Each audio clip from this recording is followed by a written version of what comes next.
Dhimmi kun waa'ee mul'ata mucaa Galiilaa Mokonnon jedhamtuuti. Galiilaan asii Yuunaayitid Isteets kutaa Teeksaas magaala Daalaas keessatti akka lakkoofsa Awurooppaa bara 2005 dhalatte. Dhalattee waggaa yookiin ganna 10 yommuu ta'u, maatii isheetii wajjiniin Itoophiyaa deemte. Maatiin ishee xabala cuuphamuudhaaf jecha Galiilaa qabatanii gara bakka waldaa amantaa Ortodoksii gara baadiyyaa naannoo magaala Dabra Biraanitti dhiyaatutti deeman. Yommuu baadiyyaa keessa deemaa jiran sana ijoolleewwan miila qullaa deeman, uffata moofaa uffatan, kitaabotaa fi dabtara isaanii borsaa malee harkatti qabatanii gara mana barumsaatti fiiganuu argite. Caalaan isaanii maaliif akka miila qullaa deemanuu gaafattee jennaan sababni isaas iyyuma yookiin harka qalleeyyummaa akka ta'e itti himan. Wantichi garaa ishee raase, gaaffiidhaafis ishee kakaase. Maaliif hin gargaarru? Ijoolleewwan wal gargaaruu hin danda'anuu jettee of gaafatte. Gaaffii kana wajjiniin gara biyyaatti deebite. Hojii gaaffii ishee kana deebisiisuu danda'u jalqabde. Obbo Mokonnin Hayile Masqalii abbaa isheeti. ከዛ ከተመለሰች በኋላ ብዙ ጊዜ ስለ እነሱ ነው የምታወራው። እነሱን ለመርዳት ነበር ሐሳቧ። ሁሉ ጊዜ ስትናገር የነበረው አድጌ ኮሌጅ ከጨረስኩ በኋላ የመጀመሪያ ስራ የሚሆነው ይሄንን ነው ማለት ነው። ኤርጋ ሀለ ጆሌወን ሰና አርጊቴ ቦደ ሰሙን ኢሼ ፉዳችሁ እንደንደኝ የሮ ሁንዱማ ዋይ ኢሳኒ ዱበት ጉደዴ yomuun barumsa koo kolleejjii xumuru hojiin koo inni jalqabaa ijoolleewwan rakkina akkanaa keessa jiran bira dhaabbachuudha jettee nutti himaa turte. Dursa obboleettii isheetii fi hiriyoottan ishee lama amansiiftee yeroo jalqabaatii fi kennaa guyyaa dhaloota isaaniitii fi ayyaana qilleerraa argatanii $300 walitti qaban. Dhaaba tola ooltummaa wayiis dhaabuudhaaf sammuu ishee keessatti yaadde. Maqaas baafteef Kids Can Help Too.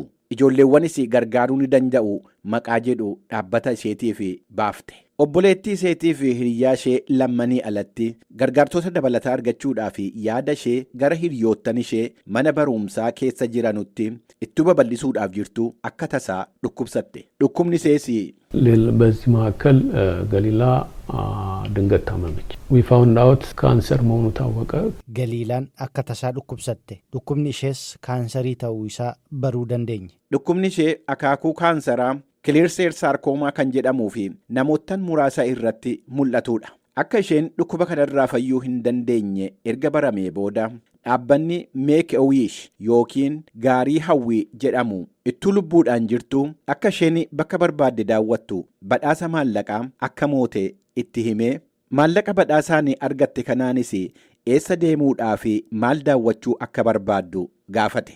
Isheen garuu hin barbaanne. እኔ አሁን አንደኛ ታምም ያለው አልጋ ላይ ነው ያለሁት። በሄድም ብዙ ማስቸገር ነው የሚሆነው። ነገር ግን እኔ በአእምሮ ያሉ ልጆች አሉ። አናመ ዱኩብሰደን ስሬረ ጅራ ኦፊ ኮቲ ደሙ እንደንደው ነመስ ረኪሱ ይንበርባዱ ማለቃ ናፍ ረመዳን ከነ ኢጆሌወን ያደ ኮኬሰ ጅረኒፍ አከናፍ ኦልቺተኒን በርባዳ ጀቴ ኤርገ ኩንታዬ ቦዴ ገሊላን ጂኦተን ሙራሳ ፊ ወላነማ ኤርገ ቱርቴ ቦዳ Bitootessa 6 bara 2020 dhalattee waggaa 15tti boqotte. Erga lubbuun ishee darbee booda maatiin isheetii fi namoottan biyyaa gurmaa'uudhaan mul'ata Galiilaa hojiirra oolchuutti bobba'ani. Qarshii isheen yeroo jalqabaatii fi obboleettii isheetii fi hiriyoota ishee irraa argatte 300 fi gargaarsa dabalataa dhaabbata Make a Wish irraa argameen meeshaalee barumsaa fi gargaaranuutii fi uffata bituudhaan gargaarsa jalqabaa kan kennuudhaaf biyya deemanii aadde Immabeet Geetaachoo miseensi boordii dhaabbata tola ooltummaa Kids Can Help Too akkas jedhu.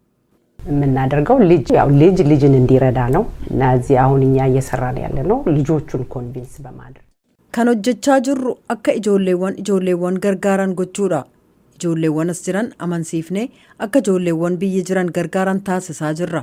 Tokkoon isaaniitiif saanduqa xixiqqoo kennineerraaf waan argatan saanduqattii keessatti qusatanii waggaatti fidanii nutti kennu. Yeroo ammaa mucaa tokko gargaaruudhaaf ka barbaachisu $120. Jalqaba qarshii Galiilaan walitti qabdeef booddees gargaarsa taasifame qabanne ijoolleewwan 20 gargaaruuf deeggarsa taasifame isa jalqabaa kan geesse ana. Mul'anni Galiilaa ijoolleewwan akka ijoolleewwan gargaaran taasisuu waan ta'eef yeroo ammaa ijoolleewwan 120 ta'an Yuunaayitid Isteets keessatti argaman yaadichatti amanuudhaan waggaatti mataa isaaniitti doolaara 120 buusu. Maallaqa sanaanis ijoolleewwan biyya jiran 120tu gargaarama.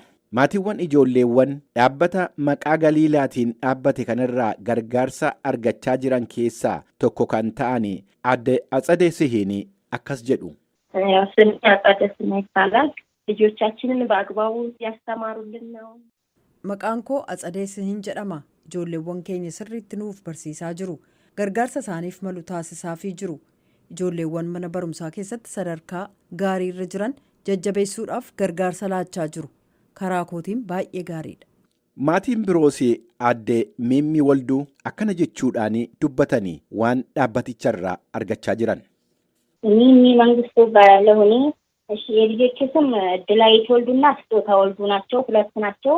በየዓመቱ ደብተርም ሲሶም ዩኒፎርምም ሁሉም ነገር አለ። An Mimmii Mangistuun jedhama. Ijoolleen koo Iddilaawit Walduuf Sixootaa Walduu jedhamu. Waggaa waggaadhaan dabtaras qalamas hundumaa argachaa jiru.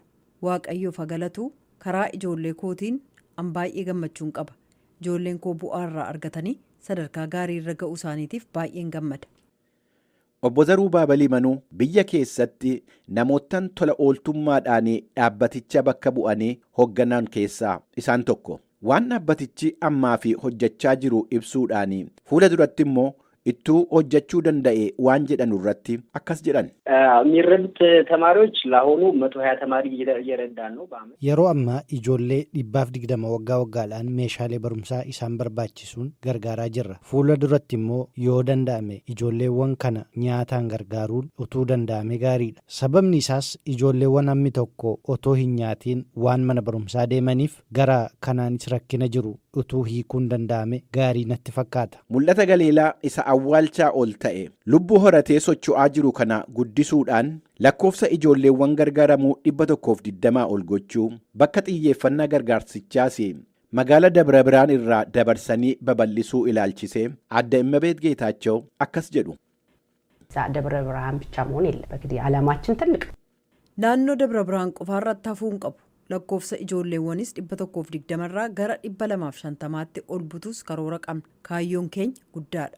Dhaabbanni maqaa Galiilaatiin dhaabbate kun kan gargaarsa taasisaa jiru yookiin taasisuudhaaf karoora qabu Itoophiyaa keessatti qofa ittuu hin taane as Yuunaayitid Isteets keessatti ijoolleewwan rakkina keessa jiran gargaaruufis kan kaayyeeffate ta'uusaa maatii irraa hubachuun danda'ameera. Sababni isaas kunis waan mul'ataa fi hawwii Galiilaa ta'eef. An Bafqaaduu Morodaati.